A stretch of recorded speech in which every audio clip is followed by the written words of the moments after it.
दिल्ली की फिजाओं में बदलाव की आहट है। सत्ता बदलते ही सिस्टम में एक नई हलचल तेज हो गई है। सालों पहले खत्म कर दी गई वो व्यवस्था जो आम जनता और पुलिस के बीच की सबसे अहम कड़ी थी, अब फिर से लौट रही है। दिल्ली की नई सरकार अब जनता की शिकायतें थाने के दरवाजे पर ही सुलझाने की तैयारी में है।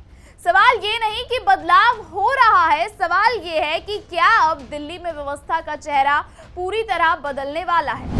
क्या है पूरी खबर बताते हैं आपको विस्तार से, लेकिन उससे पहले आयन भारत को सब्सक्राइब कर दीजिए। नमस्कार, स्वागत है आप सबका आयन भारत पर। मैं हूं आपके साथ तनीषा भारद्वाज। दिल्ली की सत्ता बदलते ही नजारा भी बदलने लगा है। भारतीय जनता पार्टी की सरकार राजधानी की सुरक्षा व्यवस्था को मजबूत करने और आम लोगों की समस्याओं का त्वरित समाधान निकालने के लिए लगातार एक के बाद एक फैसले ले रही है। इस दिशा में अब एक बड़ा और एक अहम कदम उठाया गया है। दिल्ली में एक बार फिर से थाना स्तरीय समितियों को सक्रिय किया जा रहा है, जो साल 2020 में खत्म हो गई थी। दिल्ली सरकार ने इस योजना को मूर्त रूप देने के लिए केंद्रीय गृह मंत्रालय के निर्देशों के बाद कार्यवाही तेज कर दी है। सूत्रों के मुताबिक हाल ही में दिल्ली के मुख्य सचिव धर्मेंद्र की अध्यक्षता में एक अहम बैठक आयोजित की गई, जिसमें दिल्ली पुलिस, गृह विभाग और अन्य संबंधित विभागों के शीर्ष अधिकारियों ने हिस्सा लिया। इस बैठक में थाना और जिला स्तरीय समितियों के गठन को लेकर विस्तृत चर्चा हुई और दिशा निर्देश तय किए गए। दिल्ली सरकार के गृह विभाग ने पहले ही इस संबंध में विशेष आदेश जारी कर दिए हैं।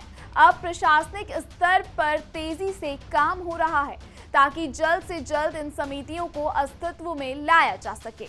मुख्य सचिव ने भी साफ निर्देश दे दिए हैं कि समितियों का गठन जल्द से जल्द किया जाए। किस तरह काम करेंगी ये समितियां? दिल्ली पुलिस के अधीन कुल 15 जिले आते हैं, जो 7 लोकसभा क्षेत्रों के अंतर्गत आते हैं।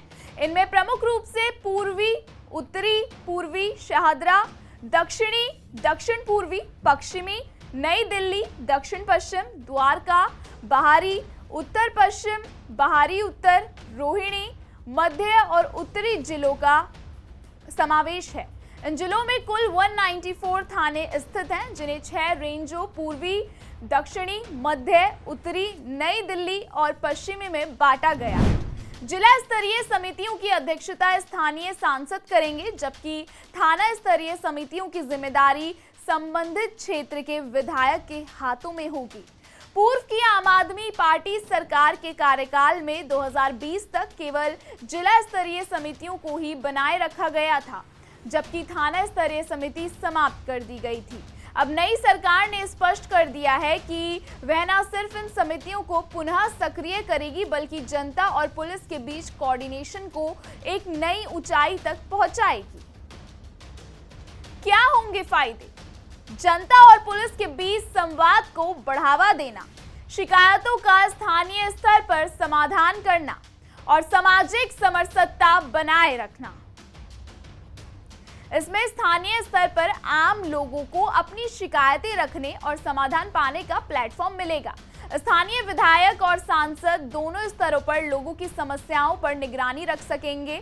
थाना स्तरीय समितियों में शामिल होंगे क्षेत्रीय प्रतिनिधि, RWUA सदस्य, वरिष्ठ नागरिक, युवा महिला प्रतिनिधि, जिसमें समाज के हर वर्ग की आवाज उठ सकेगी। इससे कानून व्यवस्था, शांति और सामुदायिक भागीदारी को बढ़ावा मिलेगा। बीजेपी सरकार के इस फैसले को दिल्ली की स्थानीय प्रशासनिक व्यवस्था को जमीनी स्तर पर मजबूत करने की दिशा में एक बड़ा कदम माना जा रहा है।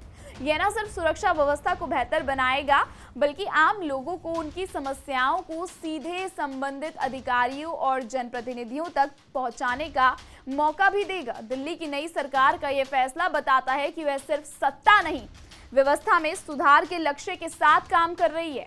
देखना होगा कि आने वाले दिनों में इन समितियों की कार्यशैली और प्रभाव कितना मजबूत होता है। लेकिन एक बात तय है, दिल्ली में अब पुलिस और पब्लिक का रिश्ता और मजबूत होने वाला है। फिलहाल इस खबर में इतना ही।